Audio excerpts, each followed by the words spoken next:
Bismillahirrahmanirrahim. Assalamualaikum warahmatullahi wabarakatuh.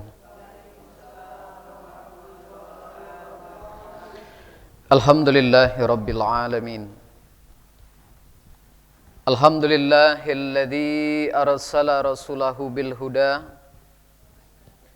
wa dinil haqq lisirahu 'alad dini kullihi walau karihal musyrikun. Asyhadu an la ilaha illallah wahdahu la syarika la wa asyhadu anna Muhammadan abduhu wa rasuluh. Allahumma salli wa sallim wa barik ala Muhammad wa ala alihi wa sahbihi ajma'in. Ya ayyuhalladzina amanu ittaqullaha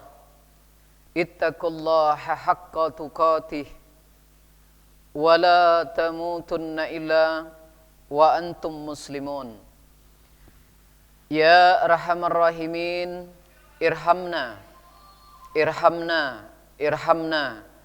ya zal jalali wal ikram. Alhamdulillah, mari kita panjatkan puji syukur kehadirat Allah Subhanahu wa taala. Pada pagi hari ini Allah masih berikan pada kita semua nikmat, limpahan nikmat, curahan nikmat yang selalu Allah limpahkan pada kita semua. Semoga kita bisa memanfaatkan nikmat-nikmat yang telah Allah berikan ini. Semoga dengan nikmat-nikmat ini semakin membuat kita dekat pada Allah. Semoga dengan nikmat-nikmat ini semakin membuat kita pandai bersyukur kepada Allah, dengan kita bertakwa kepada Allah, melaksanakan segala apa-apa yang telah Allah dan Rasulnya perintahkan dan menjauhi segala apa-apa yang telah Allah dan Rasulnya larang.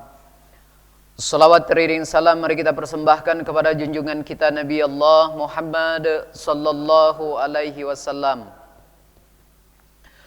pada keluarga, kerabat, sahabat dan sampai pengikut akhir zaman.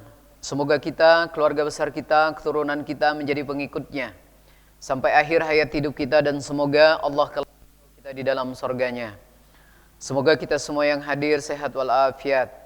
Kalau di antara kita, keluarga kita, orang tua kita, saudara kita ada yang sakit, semoga Allah angkat penyakitnya, Allah kabulkan doanya, Allah kabulkan hajatnya. Semoga Allah berkenan menerima semua amal-amal kita. Semoga Allah membuka hati kita semuanya, di orang tua kita, keluarga kita, saudara-saudara kita. Semoga Allah memberikan taufik dan hidayahnya. Semoga Allah mudahkan kita untuk menerima hidayah Allah. Allah mudahkan kita membaca Quran. Allah mudahkan kita memahami Quran. Allah mudahkan kita mengamalkan Quran. Allah mudahkan kita menghafal Quran. Allah mudahkan kita mengajarkan Quran. Semoga kita semua istiqomah di dalam kebaikan. Semoga Allah memberikan ilmu yang berkah pada kita semua. Ilmu yang semakin membuat kita dekat, taat, patuh kepada Allah Subhanahu wa taala. Yang terhormat Pak Haji, ya sekarang kita doain buat Pak Haji, semoga Pak Haji sehat walafiat ya. Semoga diberikan keberkahan usianya, berkah di dalam kebaikan ya. Kalau yang sekarang apa yang dirasakan Pak Haji, semoga Allah angkat, diberikan kesehatan dan sehat walafiat. Juga yang kami hormati keluarga besar Pak Haji, semoga selalu dalam keberkahan. Juga yang kami muliakan jamaah majelis taklim Al-Furqan ya, pagi Ahad, semoga semuanya selalu dalam keberkahan, sehat walafiat. Bapak Ibu yang dimuliakan Allah, pada kesempatan pagi hari ini kita akan membahas tema tentang menjaga kualitas sholat. Di dalam hal ini sangat penting, bukan hanya sholat. Kalau seandainya kita diberikan pilihan, bukan hanya sholat. Kalau seandainya kita diberikan pilihan, sedikit berkualitas, banyak tapi tidak berkualitas, maka pilihlah sedikit tapi berkualitas. Ya. Karena ada juga orang itu yang mengutamakan kuantitas, yang penting banyak. Ada yang pengen dapat sholat tahajud sampai 12 rakaat, tapi tanpa memperhatikan kualitas. Mending 2 rakaat, tapi berkualitas. Karena memang di dalam Al-Quran banyak ayat-ayat yang indikasinya kita selalu harus memperhatikan kualitas di dalam ibadah. Tapi kalau seandainya sholat kita tadi yang 2 rakaat udah berkualitas, silahkan tambah 4. Silahkan tambah 6 kalau yang sunnah. Nah, tapi kalau belum berkualitas, maka penting dalam hal ini, terutama di dalam sholat. Kenapa? Karena sholat ini menjadi kunci. Ibadah-ibadah yang lain diterima atau tidak. Ya. Nah, salah satu syarat diterima sholat itu berkualitas. Makanya di dalam hal ini ada beberapa yang harus kita perhatikan. Yang indikasi ini, kalau kita punya baik, maka sholat kita baik. Ada 6 hal yang harus kita perhatikan. Yang pertama, niat. Karena ada orang yang niat ibadah, niatnya itu bukan karena ibadah kepada Allah. Yang dalam Quran surat An-Nisa ada orang sholat tapi riya. Nah, makanya seseorang itu akan mendapatkan sesuatu pahala, balasan sesuai dengan apa yang diniatkan. Makanya penting dalam hal ini memperhatikan niat dalam seluruh ibadah. Kemudian yang kedua, yang menjadikan sholat kita bertambah kualitasnya, yang kedua, menjaga waktu sholat. Kenapa? Karena di dalam Al-Quran di surat An-Nisa, sesungguhnya sholat itu sudah ditentukan waktunya. Yang dalam hadis Nabi SAW, salah satu amalan yang mendatangkan kecintaan Allah, sholat di awal waktu. Ya, artinya semakin kita berusaha untuk di awal waktu, semakin kita istiqomah. Sholat 5 waktu ini kita di awal waktu, kecuali dalam keadaan tertentu, maka semakin baik ibadah kita. Jadi di awal waktu itu menjadikan sholat kita berkualitas. Yang ketiga, yang menjadikan sholat kita berkualitas atau tidak, yang ketiga tumakninah. Ya, ini juga mempengaruhi ibadah sholat kita. Karena di zaman Nabi SAW ada seorang laki-laki yang masuk ke dalam masjid sampai 3 kali Nabi SAW memerintahkan untuk mengulang sholatnya. Ya, makanya berkaitan dengan tumakninah yang pelaksanaannya di dalam rukun 13. Nah, sebab salah satu lelaki yang tidak diperintahkan untuk mengulang sholatnya, rukuk sempurna, i'tidal tidak. I'tidalnya tumakninah, sujudnya tidak. Duduk di antara 2 sujudnya tidak. Nah, makanya ini sangat mempengaruhi. Kemudian setelah i'tidal, setelah rukun 13 tadi, yaitu tumakninah, yang keempat yang mempengaruhi ibadah sholat kita berkualitas atau tidak, yang keempat khusyuk. Karena ada orang-orang yang sholat di dalam Al-Quran tidak dijamin keberuntungannya. Kenapa? Salah satu penyebabnya sholatnya tidak khusyuk. Tapi kalau dia khusyuk, qad aflahal mu'minun, beruntung. Orang-orang yang beriman siapa? Yang sholatnya khusyuk. Artinya menjamin. Tapi kalau tidak khusyuk, ada ayat juga, fawailul lil musallin. Ini juga mempengaruhi kualitas di dalam sholat. Yang kelima, yang menjadikan sholat kita semakin berkualitas, yang perlu kita perhatikan wuduknya. Makanya Nabi SAW memerintahkan dalam hal wudhu ini harus seperti yang Nabi SAW contohkan. Bahkan di dalam setiap mazhab berkaitan dengan wudhu ini ada rukun wudhu yang kadang-kadang menjadi penyebab wudhunya bermasalah, tidak tertib. Perintahnya dari tangan ke siku, dia berwudhu siku ke tangan. Nah, di dalam Quran perintahnya dari tangan ke siku. Kalau dari kaki, dari jari kaki sampai ke mata kaki, perintahnya ada yang berwudu tidak tertib. Ini mempengaruhi kualitas sesolat. Karena kalau wuduknya bermasalah, maka solatnya juga pasti bermasalah. Karena syarat. Karena wudu hukumnya mengikuti, kalau misalnya kita melaksanakan yang wajib, maka hukum wudu wajib. Kecuali yang menjaga wudu. Yang terakhir, yang keenam, yang menjadikan solat kita berkualitas atau tidak, solat berjamaah. Kenapa? Karena pahala. Balasan bagi orang-orang yang sholat berjamaah itu lebih banyak pahalanya dibanding yang tidak berjamaah. Tapi tetap buat ibu-ibu yang terbaik sholatnya di rumah. Tapi boleh ke masjid. Ya. 6 hal ini kita bahas. Sebelum kita bahas, kita buka dalil Quran. Yang indikasi ayatnya kita harus memperhatikan kualitas.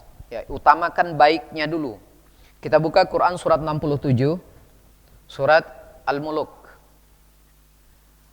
Perintah untuk memperhatikan kualitas di dalam sholat, di dalam ibadah, dalil umumnya. Surat 67 ayatnya 1 dan 2. Surat Al-Muluk. A'udzu billahi minasy syaithanir rajim. Bismillahirrahmanirrahim. Tabarakalladzi biyadihil mulku wa huwa ala kulli syai'in qadir. Alladzi khalaqal mauta wal hayata liyabluwakum ayyukum ahsanu amala. Wa huwal azizul ghafur. Yang artinya, Maha Suci Allah yang menguasai segala kerajaan dan Dia Maha Kuasa atas segala sesuatu, yang menciptakan mati dan hidup untuk menguji kamu, siapa di antara kamu yang lebih baik amalnya, dan Dia Maha Perkasa, Maha Pengampun. Ya, Quran surah Al-Muluk ayat pertama. Di dalam ayat ini Maha Suci Allah yang menguasai segala kerajaan. Jadi artinya tidak ada pengecualian. Semua di bawah kekuasaan Allah Subhanahu wa ta'ala. Termasuk kita semua di bawah penguasaan Allah. Salah satu bukti kalau kita di bawah penguasaan Allah ayat berikutnya. Ini bukti kalau kita di bawah penguasaan Allah. Allah menciptakan kehidupan, Allah menciptakan kematian. Dan ini menjadi bukti kalau kita di bawah kekuasaan Allah. Allah yang menciptakan kehidupan kita, Allah yang menciptakan kematian kita. Nah, Allah ciptakan ini semua pasti ada tujuannya. Dan hikmah yang terkandung di dalam ini sangat besar sekali.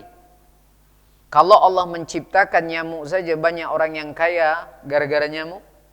Ya, akhirnya bisa jadi pengusaha. Apalagi Allah menciptakan kehidupan dan kematian. Tentu ada sesuatu hal yang besar yang terkandung di dalam hal ini. Nah, salah satu tujuan Allah menciptakan kehidupan dan kematian ini bentuk kekuasaan Allah terhadap diri kita untuk menguji kamu. Ini salah satu tujuannya. Allah ciptakan kehidupan, Allah ciptakan kematian untuk menguji kita yang masih hidup. Artinya, pada saat kita kehilangan orang-orang dekat, kehilangan orang tua, saat kita kehilangan suami, saat kita kehilangan istri, saat kita kehilangan anak, saat kita kehilangan orang-orang dekat, teman-teman dekat, saudara dekat, sebenarnya saat itu kita sedang Allah uji. Nah, tujuan dari ujian itu sendiri banyak sekali di dalam Al-Quran. Tapi salah satu tujuan dari ujian itu pun Allah sebut di dalam ayat ini. Tujuannya apa? Siapa yang paling baik di antara kamu amalnya. Ini tujuan, salah satu tujuan ujian. Allah ciptakan kematian dan kehidupan untuk menguji kita. Tujuan dari ujian salah satunya, siapa yang lebih baik amalnya. Bukan siapa yang paling banyak, tapi siapa yang paling baik amalnya. Nah, artinya saat kita kehilangan orang tua, saat kita kehilangan saudara, saat kita kehilangan istri, anak, dan yang lainnya, sebenarnya saat itu kita sedang diuji. Melihat orang berhasil dalam ujian ini, melihat orang lulus dalam ujian itu dengan ayat ini. Tujuannya siapa yang paling baik amalnya. Kalau seandainya saat Allah ambil orang tua kita, saat Allah ambil keluarga kita, saat Allah ambil anak-anak kita, Allah ambil saudara-saudara kita, tapi semua itu tidak menjadikan lebih baik amal kita di hadapan Allah, tidak menjadikan itu baik semua itu kepada hablum minan nas, berarti orang itu gagal dengan ujian ini. Tapi kalau seandainya ada orang yang Allah ambil anggota keluarganya, tambah baik hubungannya kepada Allah, tambah baik hubungannya kepada hablum minan nas, berarti lulus dalam ujian ini. Nah, tapi yang paling penting di poin di dalam ayat ini, siapa yang paling baik amalnya. Indikasi ayat ini agar kita selalu memperhatikan, yang pertama amalan itu kualitasnya. Penting dalam hal ini. Makanya pilihannya banyak tapi tidak berkualitas, mending pilih sedikit tapi berkualitas. Nah, di dalam sholat, karena kajian kita tentang sholat, memperhatikan kualitas di dalam sholat, 6 hal yang harus kita perhatikan tadi. Yang pertama, niat. Ya. Pembahasan tentang niat, seperti apa niat yang betul, yang menentukan. Kenapa? Karena niat ini menentukan seseorang mendapatkan amal atau balasan itu baik atau tidak. Innamal a'malu binniyat. Seseorang itu akan mendapatkan sesuatu sesuai dengan apa yang diniatkan. Berapa banyak orang-orang yang mendapatkan pahala-pahala yang besar padahal amalannya amalan kecil. Tapi kebalikannya, berapa banyak orang yang melakukan amalan-amalan besar tapi dia mendapatkan pahala yang kecil. Kenapa? Karena niat. Artinya niat ini menentukan pahala seseorang itu baik atau tidak, kualitas ibadahnya baik atau tidak. Seperti apa gambaran niat yang benar yang menurut Allah? Kita buka Quran surat 98.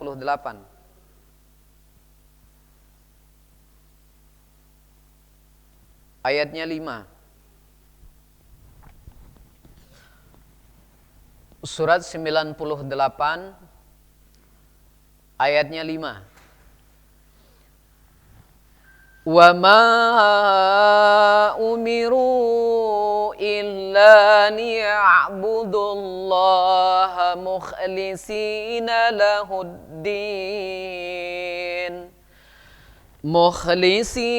lahuddin hunafa'a wa yuqimus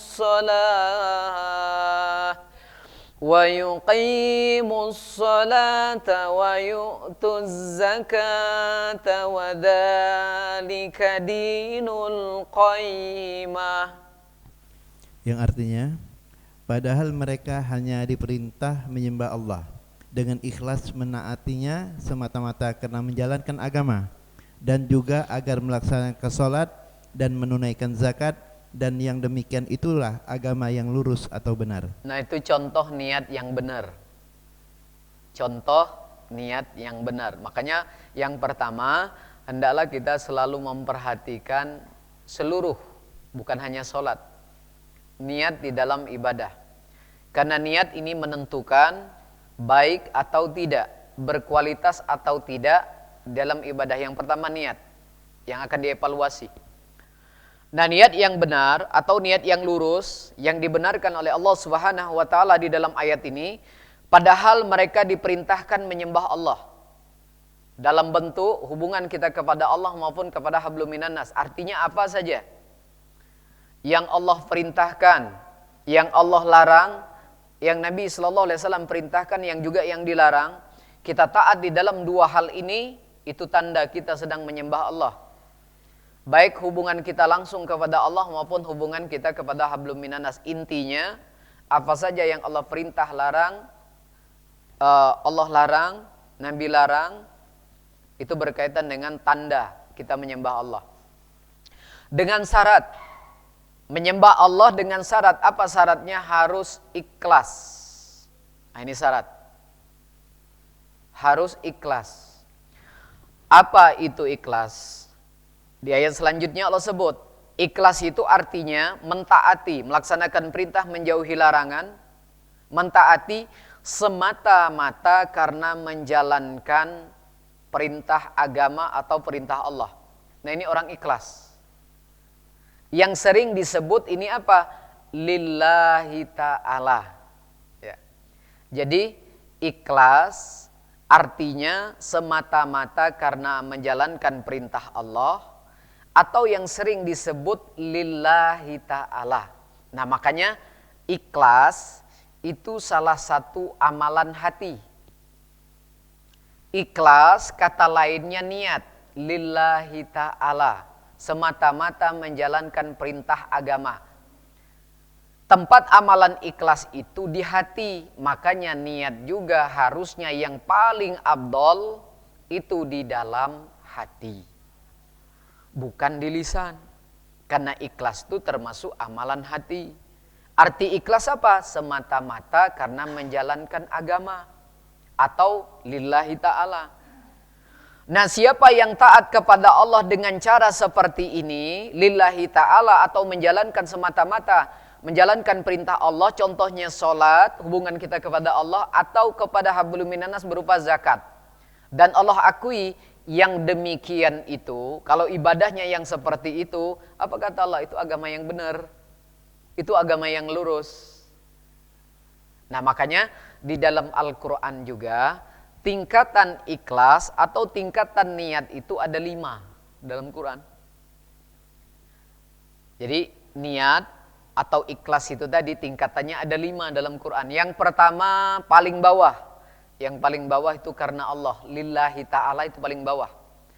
Yang kedua, ada orang yang menjalankan perintah Allah. Kalau yang tadi karena perintah agama atau perintah Allah atau karena lillahi ta'ala. Yang kedua, karena takut azab.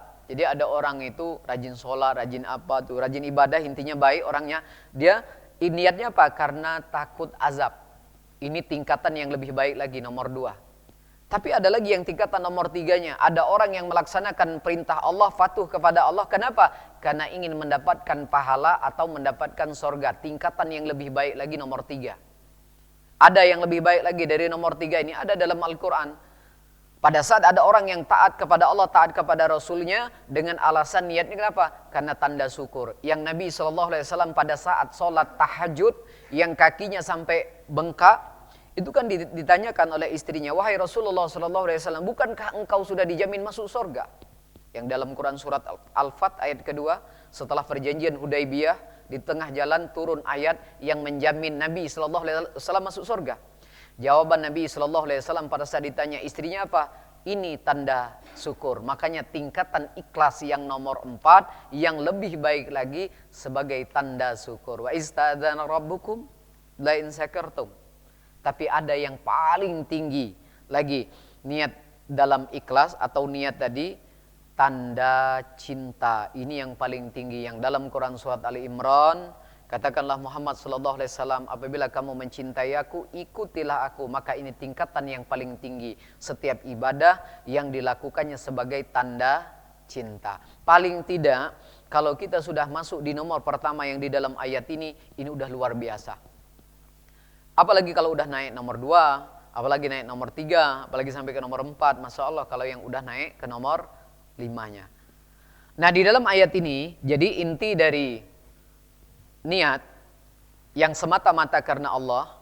Jadi apapun yang kita lakukan bukan karena siapa-siapa. Karena ada orang yang beribadah, termasuk dalam ibadah-ibadah yang lain, yang niatnya bukan karena Allah. Dia melaksanakan perintah Allah, tapi bukan untuk Allah. Dia melaksanakan perintah Allah, tapi semata-mata bukan untuk Allah. Nah, ini jadi permasalahan. Makanya pentingnya dalam hal ini, kita harus selalu menata niat dalam setiap ibadah. Kenapa? Karena ada orang yang beribadah, ada yang ikhlas, ya, niatnya, ada yang tidak ikhlas. Nah, sekarang akan kita buka 2 contoh. Contoh 2 ibadah, ada orang yang ikhlas, ada yang tidak ikhlas. Ya, padahal sama-sama menjalankan perintah Allah. Nah, salah satu contoh ibadah yang tidak ikhlas, kita buka Quran surat An-Nisa. Ini yang ibadah tapi tidak ikhlas. Surat An-Nisa, surat yang keempat, ayatnya 142. Ini contoh ibadah tapi tidak ikhlas. Surat 4 An-Nisa, ayatnya 142.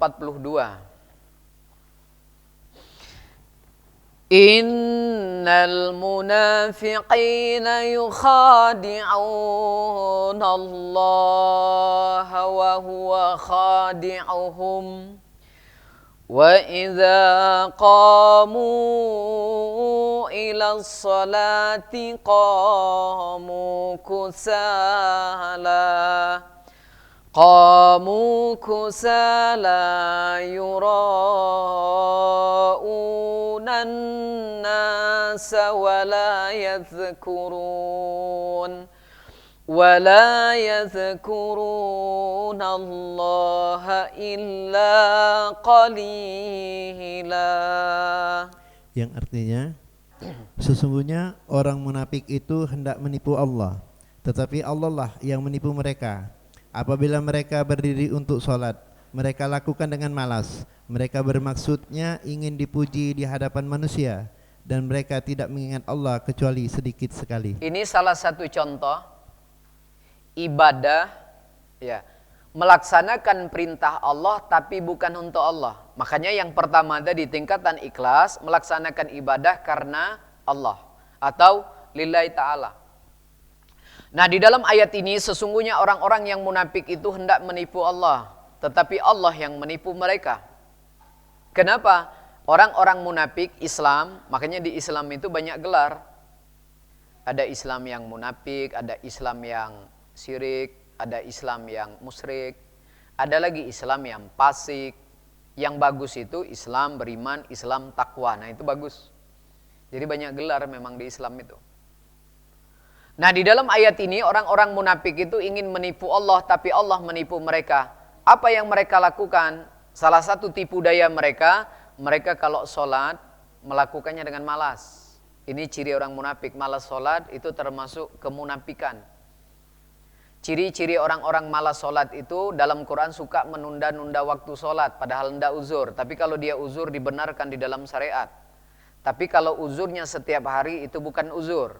Jadi uzur itu artinya sekali-sekali. Nah, kemudian yang kedua, selain orang-orang munafik itu dia sholat tapi malas. Kemudian yang kedua, dia sholat tapi bermaksud riya. Ah, ini bahaya ini. Ini udah niatnya salah. Jadi bermaksud riya, menampakkan kepada manusia ada maksud ingin mendapatkan sesuatu dari manusia. Jadi kalau ada orang beribadah apapun itu, dia melakukan perintah Allah, tapi ada sesuatu yang diinginkan dapat dari manusia, itu sudah termasuk kata riya. Contoh, ada orang yang berbuat baik tapi pengen dapat terima kasih, ada dalam Quran. Jadi artinya dia minta balasan kepada manusia. Ada orang yang berbuat baik tapi ingin mendapatkan pujian dari manusia, termasuk dari kategori ini. Ada orang, ini termasuk riya juga, ada orang yang melakukan kebaikan tapi dia ingin diketahui oleh manusia. Ini juga termasuk kategori riya. Jadi indikasi riya itu banyak sekali. Atau ada orang yang berbuat baik, melakukan perintah Allah, tapi dia ingin apa? Penilaian manusia. Ini juga termasuk perbuatan riya. Jadi indikasi riya itu sangat banyak. Jadi riya itu artinya orang yang melaksanakan perintah Allah dinampakkan kepada manusia ingin mendapatkan sesuatu yang diperbolehkan di dalam Al-Quran, dinampakkan untuk mengajak. Nah, itu dibenarkan supaya dicontoh. Tapi kalau tidak ada itu indikasinya nanti riya. Jadi setiap apapun kebaikan yang dilakukan oleh manusia kemudian ingin mendapatkan sesuatu dari manusia, dia termasuk kategori ini. Nah, makanya ibadah yang pertama tadi lillahi ta'ala itu benar-benar karena Allah. Contoh, kalau kita mempekerjakan seseorang di rumah, misalnya kita butuh tenaga seseorang, kita butuh 2 hari nih, Pak tolong bantu pekerjaan di rumah selama 2 hari.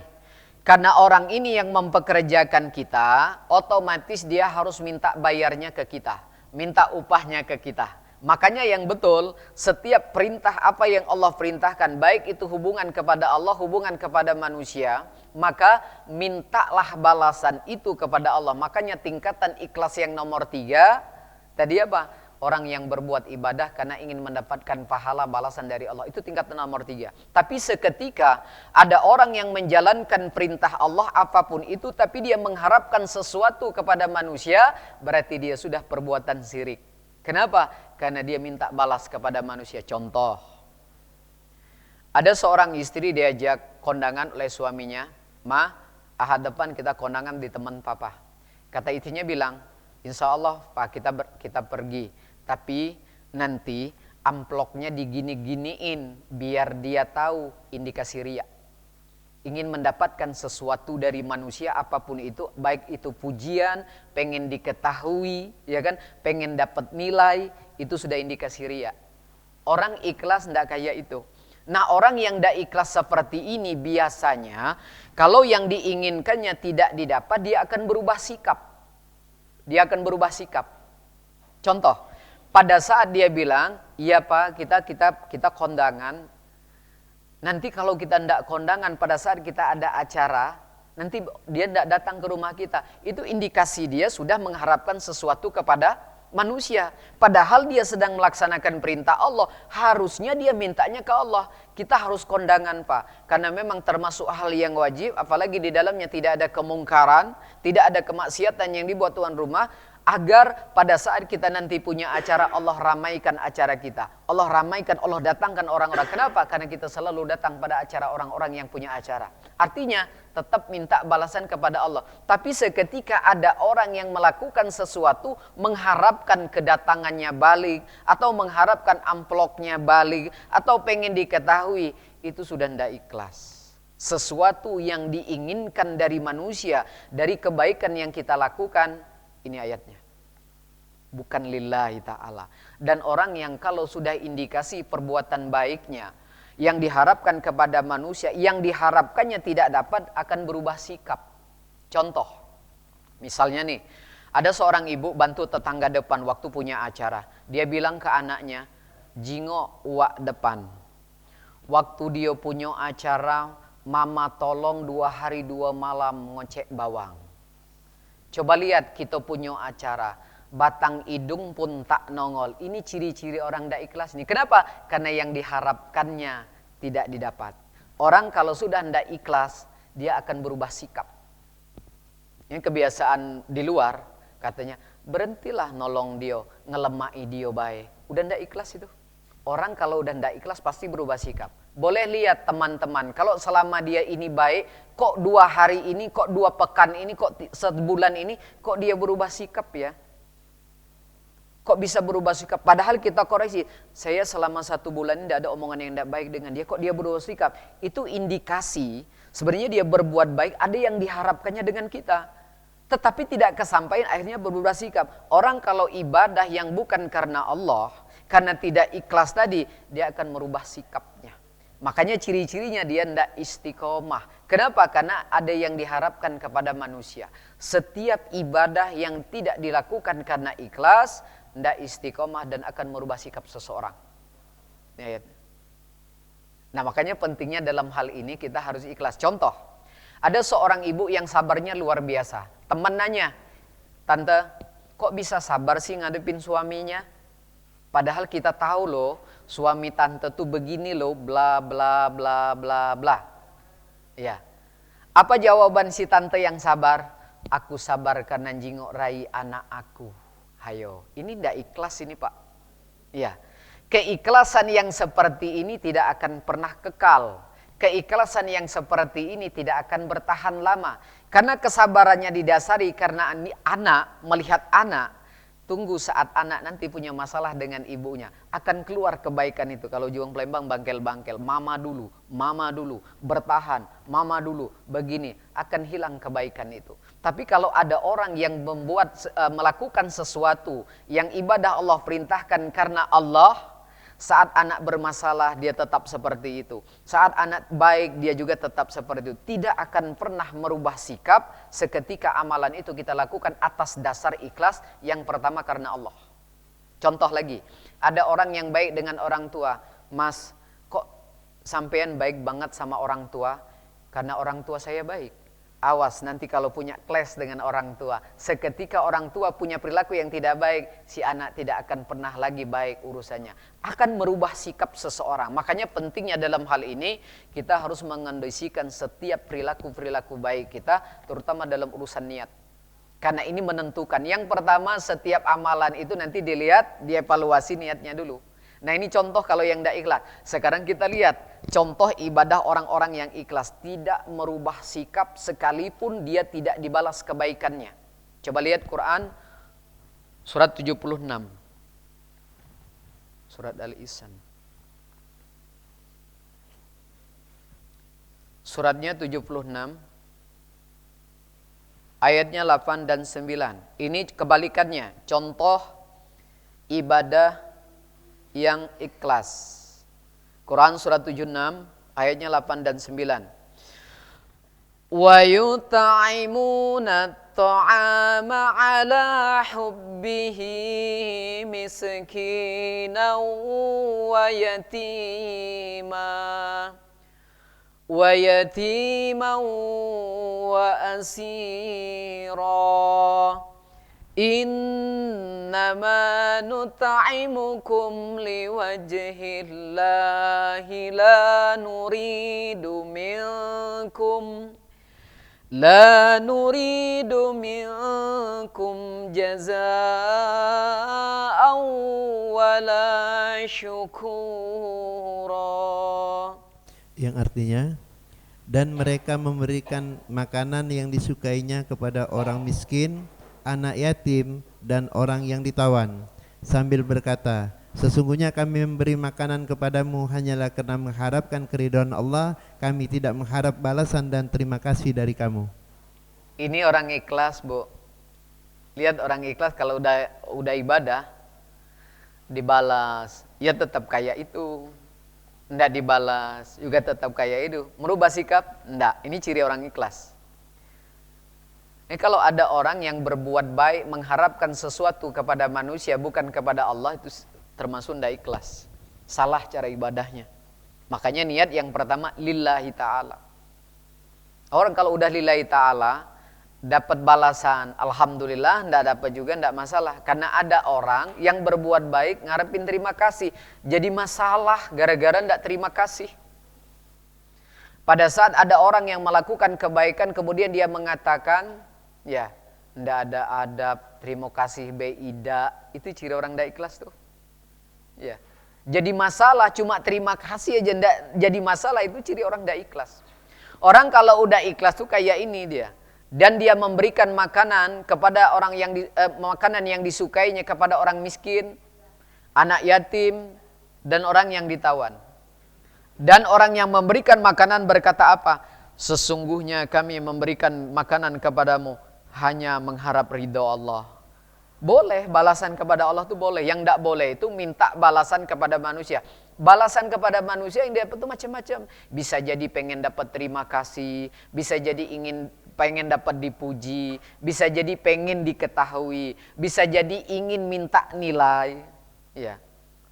Nah, di zaman kita saat ini ingin diketahui itu bermacam-macam. Biar orang tahu, maksudnya itu indikasi ndak ikhlas. Kenapa? Ada yang bilang karena dia baru ibadah, dia pengen diketahui orang, alhamdulillah baru selesai tadabur. Ya, ada yang bilang alhamdulillah baru selesai puasa. Itu indikasi pengen diketahui, itu indikasinya ke manusia. Akhirnya apa? Nanti dapat pujian. Alhamdulillah baru menyelesaikan hatam Quran. Itu indikasi pengen diketahui. Jadi balasan kepada manusia itu macam-macam. Ada yang pengen dapat terima kasih, jadi masalah kalau ndak terima kasih, ya kan? Pengen dipuji, kalau udah dipuji rasanya ya Allah melayang-layang. Itu udah indikasi.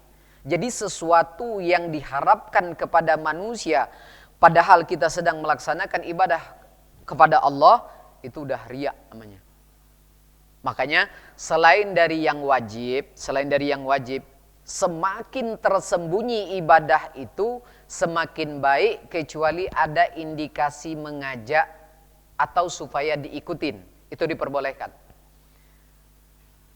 Nah, kemudian di dalam ayat ini dia berkata, sesungguhnya kami memberikan makanan kepadamu hanya mengharapkan keridhaan Allah dan kami tidak mengharap balasan, bahkan kami tidak mengharap terima kasih. Ini benar-benar ikhlas. Ini kalau orang udah ikhlas kayak ini, tempat kita berbuat baik, tidak terima kasih, tidak masalah. Ya, pas kita kondangan, ternyata kita tidak ada kesempatan untuk bertatap muka dengan yang punya hajat, tidak masalah. Ini kadang-kadang susah. Ma, kita salaman dulu, ma, kenapa nanti dikira kita tidak datang.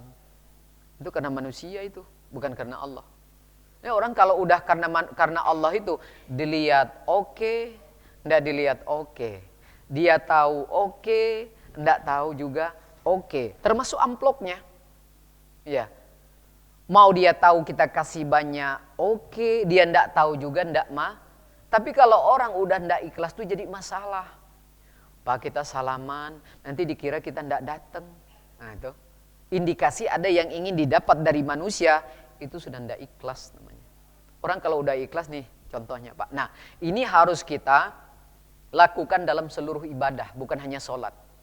Karena kalau sudah indikasinya ke tempat lain selain dari Allah, mengharapkan sesuatu selain dari Allah, itu sudah tidak ikhlas. Makanya intinya, kalau kita mempekerjakan seseorang di rumah kita, maka wajib orang itu minta bayaran kepada kita. Begitu juga dengan kebalikannya. Pada saat kita setiap apa saja yang Allah perintahkan, yang Nabi perintahkan, maka jadi diperbolehkan kita minta balasan kepada Allah. Makanya tingkatan yang ketiga, mengharapkan pahala dari Allah. Itu udah luar biasa. Naik ke nomor 3. Nah, ini yang pertama. Jadi penting sekali kita dalam hal ini menata niat kita masing-masing, karena ini menentukan kualitas di dalam ibadah kita semuanya, bukan hanya sholat. Jadi kalau untuk niat semuanya, karena kita harus berniat di dalam seluruh ibadah. Tapi perhatikan niatnya tadi, karena niat itu amalan hati, ikhlas itu amalan hati, maka yang paling afdal, yang paling bagus niat itu di dalam hati. Oke, kita masuk ke nomor 2. Yang nomor 2 tadi, menentukan kualitas seseorang di dalam ibadah, terutama sholat, itu di awal waktu. Semakin di awal waktu ibadah, terutama sholat 5 waktu, maka semakin bagus. Makanya perintah di dalam Al-Quran, perintah sholat 5 waktu dengan waktu itu terpisah, Pak. Ya, tidak jadi satu. Perintah sholat ayatnya ada, perintah untuk menjaga waktu sholat juga ayatnya beda. Makanya dia punya fadilah masing-masing. Jadi kalau ada orang yang beriman menjaga waktu sholat, ini imannya sudah tingkat luar biasa, Pak, dalam Quran. Tapi kalau ada orang yang sholat, suka nunda-nunda waktu sholat, dia disebut Islam, tapi disebut Islam munafik dalam Quran. Tapi kalau dia sudah sholat, 5 waktu dijaga, waktunya dijaga, Masya Allah, diakui keimanannya yang luar biasa. Makanya menentukan sholat 5 waktu seseorang itu berkualitas atau tidak, lihat sholatnya di awal waktu enggak. Kalau semakin di awal waktu, maka dia semakin baik. Bahkan Allah menjanjikan pahala yang luar biasa bagi orang-orang yang bisa menjaga waktu sholat, selalu berusaha untuk di awal waktu sholat. Kenapa? Dia mendapat pahala jihad, Pak. Belum sholat 5 waktu saja, dia sudah dapat pahala jihad. Kenapa? Karena jihad itu artinya perjuangan. Kata lain dari perjuangan apa? Pengorbanan. Makanya setiap apa saja yang kita korbankan di dalam Islam ini akan mendapatkan pahala jihad. Intinya pengorbanan. Bisa jadi waktu, bisa jadi harta, bisa jadi nyawa, bisa jadi apa saja yang kita korbankan. Intinya untuk menegakkan hukum Allah, intinya untuk menegakkan kewajiban kita kepada Allah, itu disebut jihad. Kenapa? Karena itu pengorbanan. Pengorbanan itu bisa jadi waktu. Coba belajarlah untuk mengorbankan sesuatu untuk Islam. Misalnya 10 menit sebelum azan, 5 menit sebelum azan, kondisikan waktu kita. Nah, sepele, Pak, memang 5 menit atau 10 menit sebelum azan, ya. Kenapa? Karena di waktu-waktu ini yang berani mengorbankan, dalam Quran surat An-Nur dapat pahala jihad, Pak. Nggak usah banyak-banyak, 5 menit sebelum azan.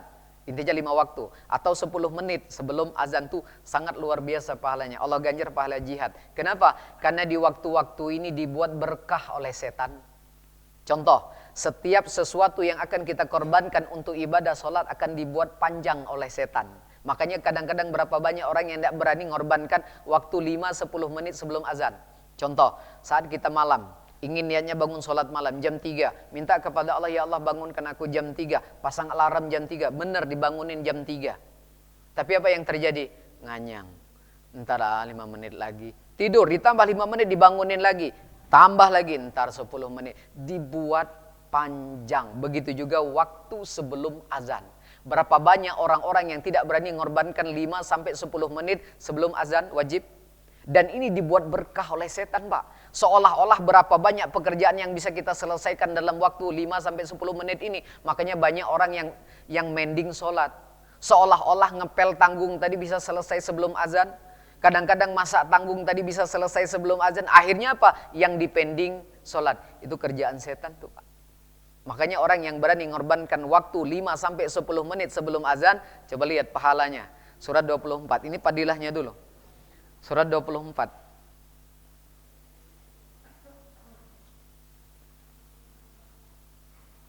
Ayatnya 37.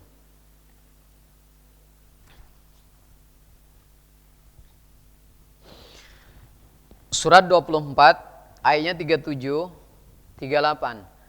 Rijalun la tulhihim tijaratu wala bay'un an zikrillah wa iqamis salati wa ita'iz zakati يخافون يوما تتقلب فيه القلوب والأبصار ليجزيهم الله أحسن ما عملوا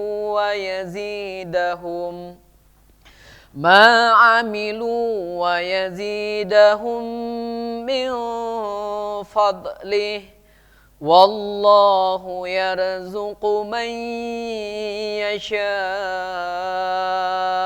bighairi hisab. Yang artinya orang yang tidak dilalaikan oleh perdagangan dan jual beli dari mengingat Allah, melaksanakan sholat dan menunaikan zakat. Mereka takut kepada hari ketika hati dan penglihatan menjadi guncang, yaitu hari kiamat.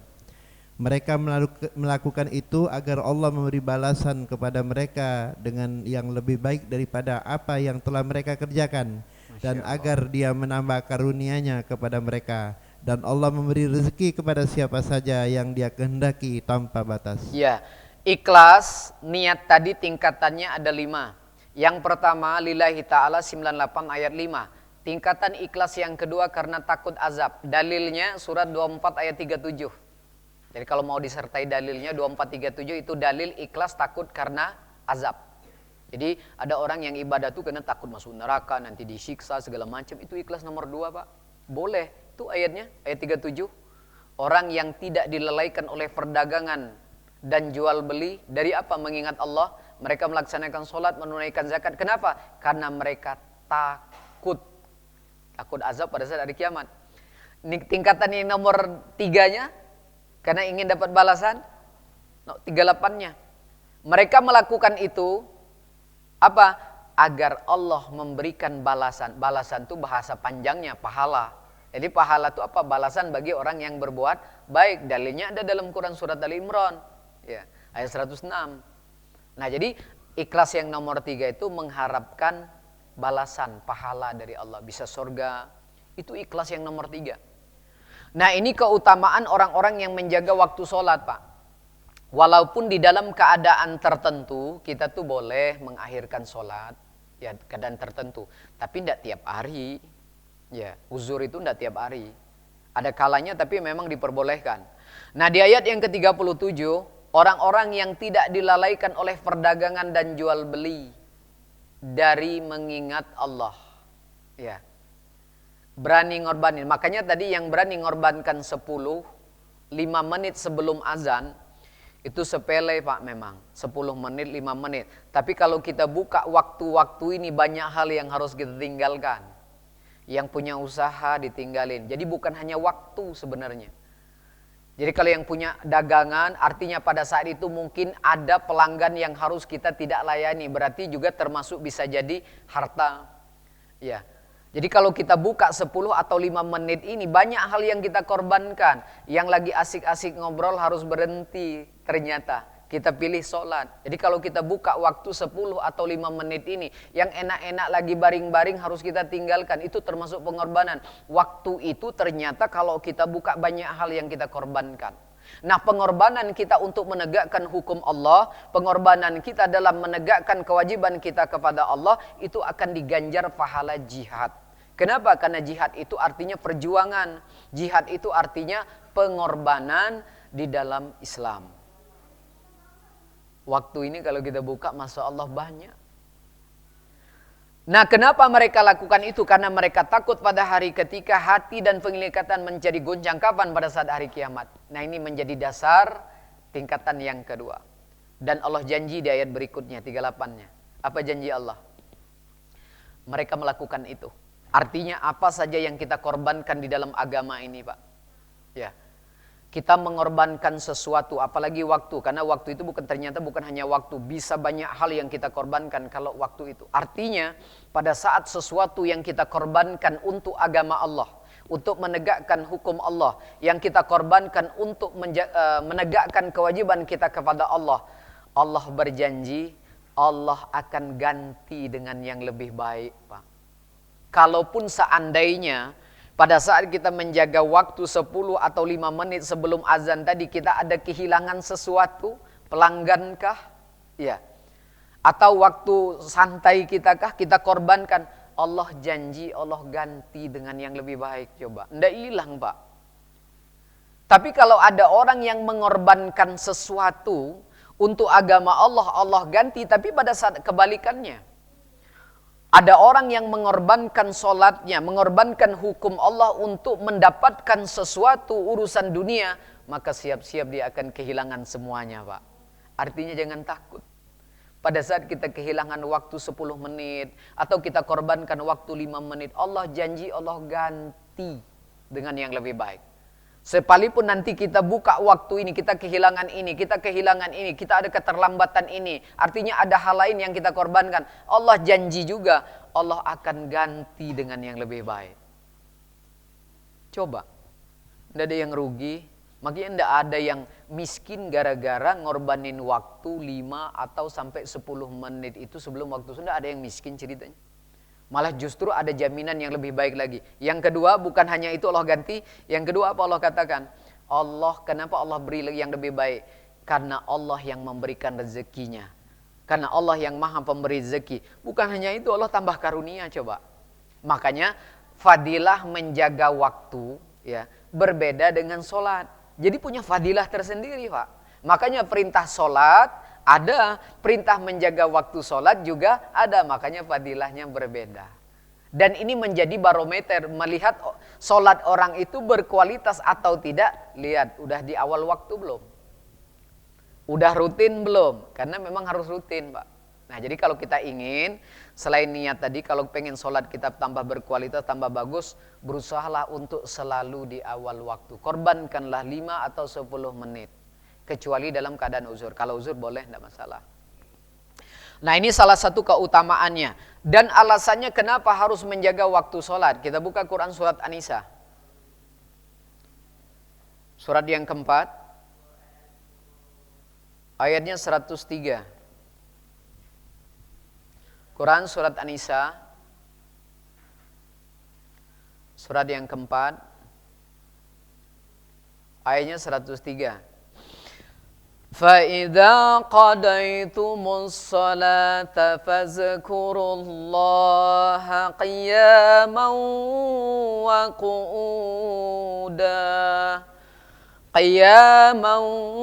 وَقُعُودًا وَعَلَى جُنُوبِكُمْ فَإِذَا طَمَأْنَنْتُمْ فَأَقِيمُوا الصَّلَاةَ Inna salata kanat 'alal mu'minina kitaban mawquta. Yang artinya, selanjutnya, apabila kamu telah menyelesaikan sholatmu, ingatlah Allah ketika kamu berdiri, pada waktu duduk, dan ketika berbaring. Kemudian, apabila kamu telah merasa aman, maka laksanakanlah sholat itu sebagaimana biasanya. Sungguh, sholat itu adalah kewajiban yang ditentukan waktunya atas orang-orang yang beriman. Keimanannya sudah berbeda. Orang yang sholatnya 5 waktu plus menjaga waktunya, disiplin. Keimanannya udah beda. Nah, di dalam ayat ini dan selanjutnya apabila kamu telah menyelesaikan sholatmu, maka Allah perintahkan, ingatlah Allah sambil berdiri, ingat Allah sambil duduk, ingat Allah sambil berbaring. Nah, inilah orang-orang yang disebut ahli zikir, Pak. Jadi ahli zikir itu dalam keadaan berdiri dia zikir. Makanya bukan banyaknya. Saat berdiri dia zikir, saat duduk dia zikir, saat baring. Kalau kita pengen jadi ahli zikir itu dalam keadaan 3 ini. Tapi kalau misalnya ada orang yang zikir sekali duduk 5 jam, tapi saat berdirinya dia tidak zikir, saat baringnya dia tidak zikir, tidak dikatakan ahli zikir. Tapi kalau ada orang yang zikir saat duduk, saat baring, saat berdiri, tidak banyak, dia bisa disebut ahli zikir. Karena dalam keadaan apapun kita diminta, bukan hanya saat duduk. Makanya usahakan kita tuh dimanapun, saat berdiri kita, saat duduk kita, saat baring kita, banyaklah mengingat Allah. Jadi belum dikatakan banyak, kalau cuma saat duduk saja. Ahli zikir itu dalam keadaan 3 ini dia banyak mengingat Allah. Nah kemudian, apabila kamu telah merasa aman, maka sholatlah sebagaimana biasa. Sungguh sholat itu kewajiban. Tentu yang dimaksud adalah sholat 5 waktu. Selain dari kewajiban, juga waktunya sudah ditentukan. Buat siapa ini? Buat orang-orang beriman. Makanya dalam Al-Quran di surat yang sama, orang munafik sholat, tapi ciri-cirinya suka nunda-nunda waktu sholat. Dia diakui Islamnya, tapi Islam munafik. Orang yang benar-benar Islamnya, yang sudah luar biasa keimanannya, setelah sholatnya 5 waktu, dia menjaga waktunya. Bahkan dia berkata apa di Quran surat An-Nur tadi, orang-orang yang tidak mau lagi dilalaikan oleh jual beli dan perdagangan, dari mengingat Allah mereka melaksanakan sholat. Tidak ada lagi yang melalaikan mereka dari mengingat Allah. Termasuk setiap usaha yang kita gelutin, tidak ada lagi. Ini orang-orang pilihan, Pak. Dan kita harus belajar untuk seperti ini. Dan kita harus latihan. Kenapa? Karena ini menentukan kualitas sholat kita, terutama sholat 5 waktu. Dan orang yang selalu menjaga sholat 5 waktu dan waktunya, keimanannya Allah akui luar biasa. Nah, kalau udah sholat 5 waktu, Pak ya, tapi kalau belum terjaga waktunya tetap diakui, tapi belum pakai luar biasa. Nah, makanya pentingnya dalam hal ini kita menjaga sholat 5 waktu plus waktunya.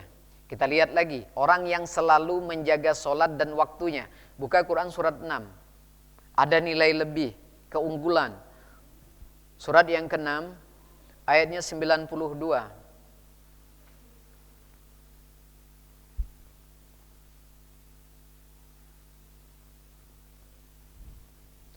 Surat yang ke-6, ayatnya 92. Wa hadza kitabun anzalnahu mubarakun musaddiqul alladzi baina yadayhi wa litunzira ummal qura wa man hawlaha والذين يؤمنون بالآخرة يؤمنون به وهم على صلاتهم يحافظون. Yang artinya, dan ini Al-Quran, kitab yang telah kami turunkan dengan penuh berkah, membenarkan kitab-kitab yang diturunkan sebelumnya, dan agar engkau memberikan peringatan kepada penduduk Ummul Qura, yaitu Mekah, dan orang-orang yang ada di sekitarnya. Orang-orang yang beriman kepada kehidupan akhirat tentu beriman kepada Al-Quran, dan mereka selalu memelihara solatnya. Tafsir Ibnu Katsir yang di dalam Al-Quran di surat Al-Baqarah 238 ada perintah, peliharalah semua solat dan solat wusta. Laksanakanlah solat karena Allah dengan khusyuk. Nah, tafsir Ibnu Katsir, kalau di dalam Al-Quran ada kata memelihara solat, artinya solatnya 5 waktu plus menjaga waktu. Itu tafsir Ibnu Katsir. Jadi kalau ada memelihara solat, artinya itu solatnya 5 waktu dan selalu menjaga waktu solat. Jadi bukan hanya sholat 5 waktu saja. Itu ada dalilnya dalam Quran surat Al-Baqarah. Jadi penafsiran Ibnu Katsir seperti itu. Makanya bukan hanya sholat 5 waktu, tapi plus menjaga waktunya. Kenapa? Karena sesungguhnya sholat itu sudah ditentukan waktunya. Buat siapa? Buat orang-orang yang beriman. Makanya di sini pakai kata selalu. Dan mereka selalu memelihara sholatnya. Ini ciri iman ke orang yang udah hebat. Nah, di awal ayat ini Allah katakan, dan ini adalah Al-Quran yang kami turunkan penuh dengan keberkahan. Berkahnya Quran sampai dalam 1 tahun ada malam yang Allah berkahi. Hanya dalam 1 tahun semalam. Namanya malam Lailatul Qadar. Yang insya Allah ya berapa bulan ke depan kita akan bertemu dengan malam Lailatul Qadar. Yang dalam 1 tahun cuma 1 malam. Keberkahan, berkah itu artinya bertambah kebaikannya. Kalau di masa-masa saat ini mungkin kita hanya kebaikan dibalas 10 kali lipat. Mungkin ada yang dibalas 700 kali lipat. Tapi pada saat di bulan Ramadan nanti lebih baik daripada 1000 bulan. Itu alasan Allah di dalam Quran surat Ad-Dukhan. Kenapa dilipat gandakan, bertambah kebaikannya? Karena malam itu Allah turunkan Quran. Kalau malam, Pak, saja bisa dapat berkah Quran, makanya kita harus dapat berkahnya Quran. Kenapa? Kalau udah dapat berkah itu, pasti semuanya bertambah baik. Makanya arti berkah itu sendiri, usia bertambah-tambah baik, rezekinya bertambah-tambah banyak orang yang tertolong, ilmunya bertambah-tambah juga banyak amalannya. Itu namanya berkah. Tapi kalau bertambah ilmu, bertambah usia, bertambah harta, tapi tidak bertambah kebaikannya, berarti tidak berkah. Nah, ahlinya Quran. Ahli berkah itu Quran. Makanya di dalam Quran itu kita diajarkan bagaimana supaya harta kita berkah. Makanya kita diajarkan supaya usia itu berkah. Bagaimana ilmu itu juga berkah, semua diajarkan. Makanya sumber keberkahan itu adalah Quran yang pertama. Nah, makanya di sini Allah jamin kitab Al-Quran yang diturunkan kepadamu itu penuh dengan keberkahan. Bahkan rumah pun yang sering dibacakan Quran akan mendapatkan keberkahannya. Bahkan orang pun yang suka menuntut ilmu pun akan mendapatkan keberkahannya. Masya Allah. Makanya Nabi SAW memberikan gambaran orang majelis taklim itu taman-taman surga, saking berkahnya tadi. Nah, makanya salah satu itu adalah mempelajari Al-Quran. Kemudian yang kedua, selain Al-Quran itu penuh dengan keberkahan, Quran juga membenarkan kitab-kitab sebelumnya agar engkau memberikan peringatan. Dan ini salah satu inti sari dari Quran. Jadi saat kita mempelajari Quran, kita dapat arahan hidup. Saat kita mempelajari Quran, kita dapat nasihat hidup. Saat kita mempelajari Al-Quran, kita dapat pengalaman hidup. Saat kita mempelajari Quran, kita dapat membedakan mana yang hak dan yang batil. Kita mempelajari Al-Quran, mendapatkan sesuatu kebaikan, maka terwujudlah tujuan Al-Quran itu Allah turunkan. Kenapa? Quran Allah turunkan sebagai hudal linnas, hudal lil muttaqin. Terwujud tujuannya. Kalau Quran itu kita pelajari seperti ini, maka terwujudlah tujuan Allah kenapa Al-Quran diturunkan. Kemudian, Al-Quran itu diturunkan untuk memberikan peringatan kepada penduduk Mekah atau Ummul Qura dan sekitarnya, maksudnya kita semua. Dan orang-orang yang beriman, Allah memberikan arahan. Orang-orang yang beriman yang sebenarnya itu, satu, mereka beriman kepada kehidupan akhirat. Orang yang beriman yang sebenarnya itu mereka beriman kepada Al-Quran. Dan ini salah satu dari rukun iman. Yang terakhir, ini di rukun Islam. Mereka selalu menjaga sholatnya. Makanya kalau orang yang tidak jaga sholat itu dia Islam, tapi disebut munafik. Tapi kalau dia Islam, jaga sholat, waktunya terpelihara, sholatnya terpelihara, Masya Allah. Itu benar-benar diakui keimanan. Makanya dalam hal ini menjaga waktu sholat menjadi keutamaan dalam kualitas di dalam sholat. Maka itu belajar untuk selalu mengutamakan sholat setelah tiba waktunya. Supaya iman kita tuh udah luar biasa. Dan fadilahnya Pak, di dalam Al-Quran juga, karena ini juga tidak gampang, butuh latihan dan butuh pelajaran. Banyak hal yang harus kita korbankan untuk mengorbankan, walaupun cuma 10 atau 5 menit, makanya pahalanya pun luar biasa Allah kasih. Selain imannya sempurna, Allah menjanjikan bagi orang yang bisa menjaga waktu sholat, menjaga sholatnya 5 waktu, surganya tidak tanggung-tanggung, Allah kasih surga Firdaus. Hebat. Ya. Nah, di Quran di surat Al-Mu'minun. Kalau yang ayat 1, ayat 2-nya kan, beruntung orang beriman. Siapa? Yang khusyuk di dalam sholatnya. Makanya kualitas sholat itu menentukan nanti khusyuknya.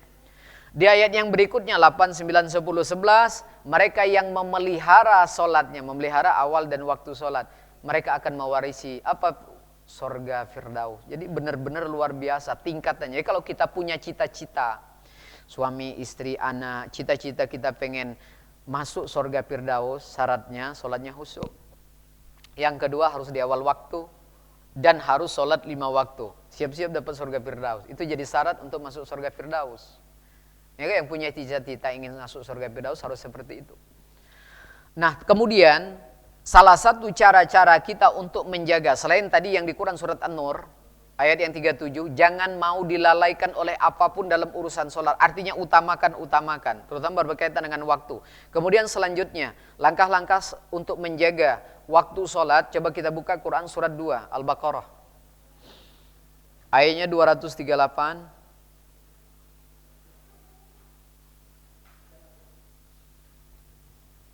Salah satu langkah-langkah untuk menjaga supaya kita selalu berusaha untuk di awal waktu, selain jangan dilalaikan lagi oleh perdagangan, artinya apapun usaha jangan sampai kecuali darurat. Surat 2 ayatnya 238 239. Hafizu 'alas salawati was salatil wusta والصلاة الوسطى وقوموا لله قانتين فإن خفتم فرجالا أو ركبانا فإذا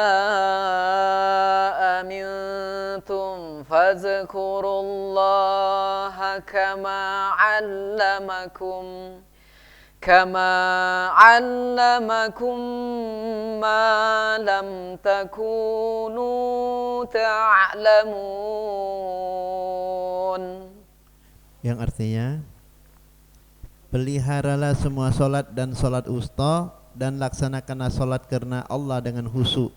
Jika kamu takut ada bahaya, solatlah sambil berjalan kaki atau berkendaraan. Kemudian apabila telah aman, maka ingatlah Allah atau solatlah sebagaimana Dia telah mengajarkan kepadamu apa yang tidak kamu ketahui. Iya, surat Al-Baqarah 238 diawali dengan pelihara. Ada kata pelihara. Kalau yang dalam Al-Quran surat 692, orang beriman itu dia beriman kepada kehidupan akhirat, dia beriman kepada Al-Quran, dan mereka selalu memelihara solat. Selalu memelihara. Beda kalau ada kalimat selalu pakai kata selalu. Kecuali artinya dalam keadaan darurat saja mereka yang tidak menjaga. Tapi pada saat tidak darurat mereka selalu menjaga. Nah di sini diawalin lagi dengan kalimat dengan kata memelihara. Nah tafsir ini yang dikuatkan oleh Ibnu Katsir kalau pelihara itu adalah sholat 5 waktu dan waktunya. Kenapa? Karena di 239-nya membahas waktu. Di ayat 239-nya jika kamu dalam keadaan takut, sholatlah sambil berjalan. Jika kamu di kendaraan, sholatlah di atas kendaraan. Ini indikasinya untuk selalu berusaha di awal waktu kecuali darurat.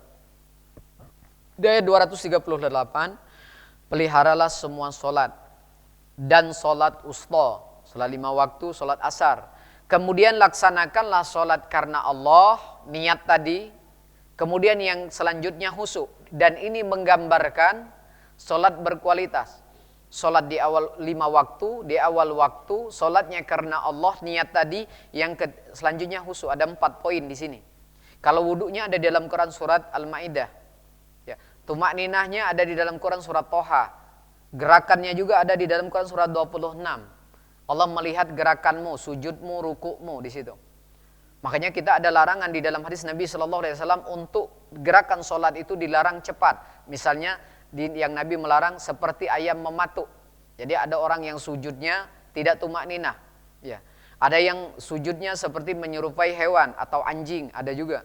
Ada yang seperti mengkibaskan, seperti keledai mengkibaskan buntutnya, yang kalau salam tangan kanannya mikut. Pas mau salam dia pakai Assalamualaikum warahmatullah. Assalamualaikum. Ini seperti keledai mengkibaskan buntutnya. Tidak boleh nih. Ini kalau udah salam, kebiasaan yang refleks biasanya ikut-ikutan ini. Salam, salam, salam, salam. Tidak boleh. Itu diibaratkan seperti keledai mengkibaskan buntutnya. Tidak boleh juga. Nah jadi artinya harus diam. Assalamualaikum cukup. Nah syarat salam itu wajahnya Nabi SAW nampak dari belakang. Cuma wajahnya saja. Nah jadi ada larangan-larangan di dalam sholat itu yang menyerupai hewan. Ya, ayam, anjing, keledai yang mengkibaskan tangannya tuh, dia buntutnya. Nah di dalam ayat ini, kemudian 239 berkaitan dengan waktu sholat. Ini salah satu cara-cara kita untuk menjaga supaya selalu sholat itu di awal waktu. Jika kamu dalam keadaan berbahaya, sholat sambil berjalan, berusaha untuk selalu di awal waktu. Ya. Kedua, jika kamu di kendaraan, sholat di atas kendaraan. Walaupun memang sunnahnya juga Nabi sholat di atas kendaraan itu sebenarnya kebanyakan sholat sunnah. Ya kan? Tapi kalau kita memang tidak ada pilihan, maka diperbolehkan untuk sholat di atas kendaraan. Sebenarnya contohnya itu cuma sholat sunnah. Tapi pada saat kita bepergian, apalagi pesawat-pesawatnya yang bukan kayak pesawat Arab Saudi yang memang mereka ada musola. Ya. Tapi kalau pesawat-pesawat yang selain dari itu belum tentu ada musola di dalamnya. Artinya boleh sambil duduk walaupun wajib, karena darurat, dalam keadaan darurat dan dimaklumi. Tapi sebenarnya Nabi yang mencontohkan sholat di kendaraan itu kebanyakan sholat sunnah, bukan sholat wajib. Tapi darurat boleh dipakai. Nah kemudian di dalam ayat ini, apabila kamu telah aman, maka ingatlah Allah, sholatlah sebagaimana Dia telah mengajarkan kepada kamu apa yang tidak kamu ketahui. Dan ini salah satu cara-cara agar kita selalu berusaha untuk selalu di awal waktu. Artinya dalam keadaan apapun, dalam kondisi apapun, belajarlah untuk selalu menjaga sholat di awal waktu. Kenapa? Karena keutamaan yang sangat luar biasa. Apalagi kalau sudah sholatnya 5 waktu lagi, luar biasa. Waktunya dijaga, sholat 5 waktunya terjaga. Nah untuk dalam hal ini, karena waktu kita udah habis, tinggal 7 menit lagi. Jadi tidak sampai ke 6, kita pokoknya hanya dapat 2. Ya, niat sama waktu. Tidak terkejar kita, karena waktu udah habis untuk hari ini. Masih ada waktu kurang lebih sekitar nanti 6 menitan mungkin untuk hari ini selesai. Mudah-mudahan apa yang kita bahas pada hari ini menambah pengetahuan kita, wawasan kita tentang Islam. Harapan kita semoga Allah meridhoinya sehingga menjadi ilmu yang bermanfaat, sehingga menambah keimanan dan ketakwaan kita kepada Allah Subhanahu wa taala. Subhanakallahumma wa bihamdika asyhadu an la ilaha illa anta astaghfiruka wa atubu ilaik. Assalamualaikum warahmatullahi wabarakatuh.